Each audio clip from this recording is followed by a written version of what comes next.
नमस्ते दोस्तों, राखी की रसोई में आप सभी का हार्दिक स्वागत है। आज मैं आपके संग शेयर कर रही हूँ सूजी के लड्डू की रेसिपी। ये हमारे यहाँ पर एमपी के मालवा क्षेत्र में बनने वाले विशेष रेसिपी में से एक है।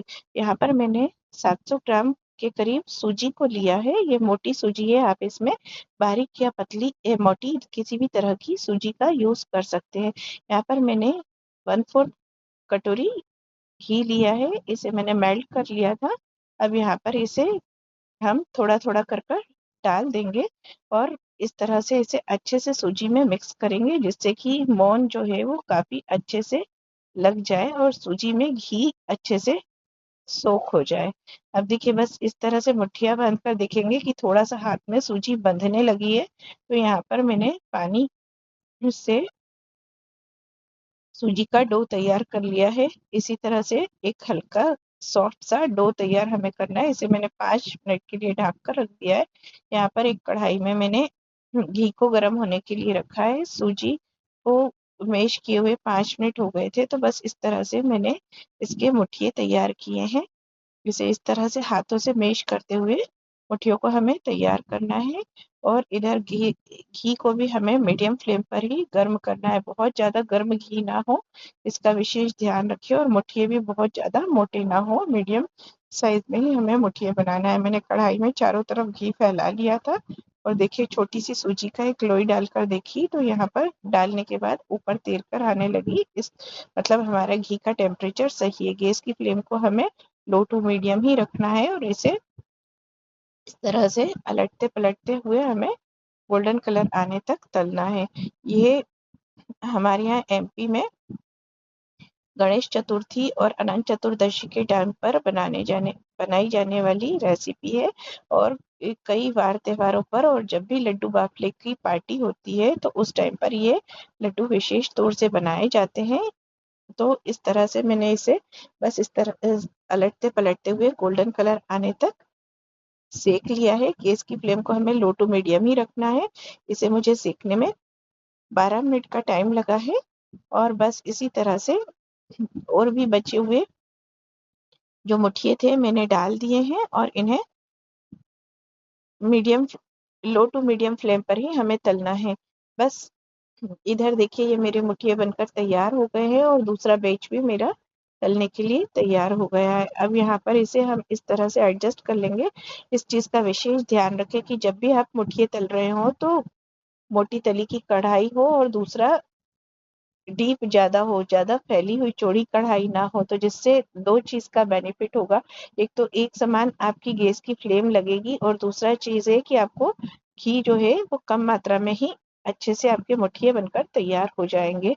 तो बस इसी तरह से छोटी छोटी सी ट्रिक और टिप्स हैं जिनका ध्यान रखकर हम अच्छे लड्डू बना सकते हैं। अब देखिए, मैंने यहाँ पर जो मुठिए तलकर तैयार किए थे काफी गर्म है, अभी इन्हें मैंने काट लिया है चाकू की हेल्प से और इसे इस तरह से मैंने हाथ से मैश कर कर देख रही हूँ। अभी थोड़ा गरम था तो मैं अच्छे से आपको दिखा नहीं पाई थी। देखिए, इस तरह से इसे हाथों से मैश करेंगे। अगर सूजी हमारी खिलकर अलग आ जा रही है, मतलब हमारे मुठिए परफेक्ट बनकर तैयार हुए हैं। और अगर आपको सूजी कच्ची लग रही है तो काटने के बाद दोबारा आप इसे डीप फ्राई कर सकते हैं और 2-1 मिनट के लिए इसे फ्राई कर कर और निकाल लेंगे तो आपके अंदर तक सूजी पूरी अच्छे से पक जाएगी।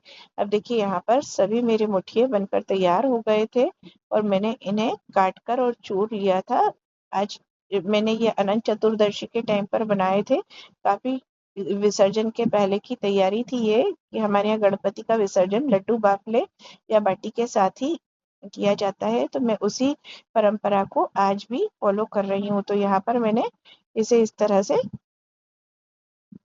तोड़कर और ठंडा कर लिया था मुठियों को। अब इसे मिक्सी के जार में रखकर मैंने पीस लिया है। देखिए, ये कितना बढ़िया पीस कर तैयार हो गया है। मैंने पहले से भी और पीस कर रख लिया था क्योंकि और भी काम मैं तैयार कर रही थी। दाल और बाटी भी मैंने बनाई थी, तो उसकी रेसिपी भी मैं आपके साथ आगे शेयर कर लूंगी। तो बस देखिए, इस तरह से हमारे जो मुठिए पीस कर तैयार हो गए हैं। अब यहाँ पर मैंने एक कढ़ाई में तेल लिया है। ये एक बड़ा चम्मच भर सॉरी घी लिया है। ये एक बड़ा चम्मच भरकर घी है।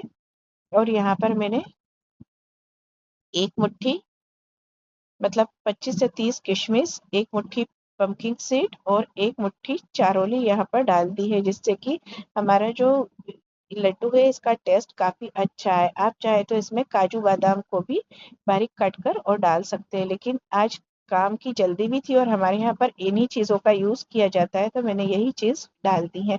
अब इन्हें अच्छे से मीडियम फ्लेम पर हम तल लेंगे। इसका 2 बेनिफिट होंगे, जिससे कि ड्राई फ्रूट जो है इसमें एक अच्छा-सा टेस्ट आएगा, जो हमारे लड्डू के टेस्ट को और ज़्यादा बढ़ा देगा। और बारिश का टाइम है, तो ड्राई फ्रूट में नमी ना रहे, जिससे कि फंगस ना लगे। और इसी तरह जो मैंने यहाँ पर ये मुठिए तलकर और उसका पीस कर एक पाउडर टाइप का बनाया है, इसे भी हम अच्छे से घी में सेक लेंगे। इसे इसलिए सेका जाता है कि जिससे इसकी शेल्फ लाइफ जो है वो बढ़ जाए, नहीं तो बारिश में क्या फंगस लगने का डर जल्दी रहता है, क्योंकि सूजी जो है ये मॉइस्चर ऑब्जॉर्ब करती है। तो यहाँ पर मैंने इसे इस तरह से स्लो टू मीडियम फ्लेम पर 5 से 7 मिनट के लिए अच्छे से सेक लिया है, जिससे कि ये अच्छे ड्राई हो जाए। जो भी इसमें एक्स्ट्रा मॉइस्चर इकट्ठा हुआ हो तो वो हट जाए, जिससे कि हमारे लड्डू की शेल्फ लाइफ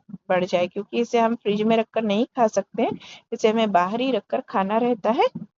तो बस इसे इस तरह से हम सेक लेंगे ना, तो काफ़ी टाइम तक हमारे ये लड्डू आराम से हम बाहर रखकर खा सकते हैं।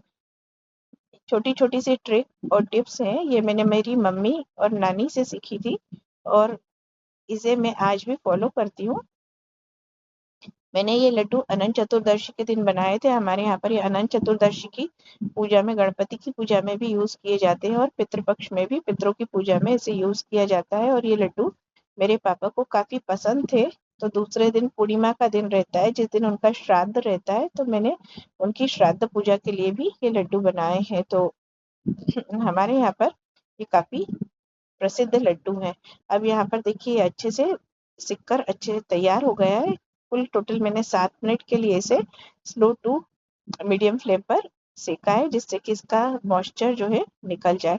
अब इसे हम अच्छे से ठंडा कर लेंगे, हिलाते हुए हमें इसे ठंडा करना है, जिससे कि जल्दी से ये ठंडा हो जाए और इसमें जो भाप है इसके कारण मॉइस्चर ना पकड़ पाए, क्योंकि बारिश के दिनों में लड्डुओं में फंगस जल्दी लग जाती है, तो इसका विशेष ध्यान रखना। अब देखिए मैंने अच्छे से पूरा ठंडा कर लिया था यहाँ पर पूरा चूरमा, और ये देखिए कितना अच्छे से यहाँ पर ठंडा होने के बाद अच्छा एक एक रवा खिलकर तैयार हो गया है। यहाँ पर मैंने 1.5 कटोरा शक्कर को इलायची डालकर पीस लिया था, इसे मैंने स्टेप स्टेप में मिलाया है। तो यहाँ पर बस इसी तरह से हाथों की सहायता से हम अच्छे से मिक्स कर लेंगे। मैंने पूरा 1.5 कटोरा जो शक्कर पीसी थी वो डाल दी है। इधर मुझे बाटी भी पलटना था, तो मुझे बहुत जल्दी जल्दी हो रही थी, तो मैंने कहा जल्दी से बाटी पलट कर फिर दोबारा मैंने लड्डू बनाना शुरू किया है यहाँ पर। और देखिए इस तरह से बस हाथों की सहायता से हमें लड्डू को बांध लेना है, और इस सभी लड्डुओं को हम इस तरह से बांध लेंगे। थोड़ा सा बांधने में ये टाइट बंधते हैं। देखिए सारे लड्डू मैंने अच्छे से बांध लिए हैं, जितने विसर्जन के लिए मुझे चाहिए थे, और इसको मैंने पिस्ता के संग गार्निश किया है। तो इस तरह से एक बार आप बनाइए, खाइए और एंजॉय कीजिए। और मेरी रेसिपी पसंद आए तो मेरी चैनल को लाइक शेयर सब्सक्राइब कीजिए और मेरे फेसबुक पेज को फॉलो कीजिए।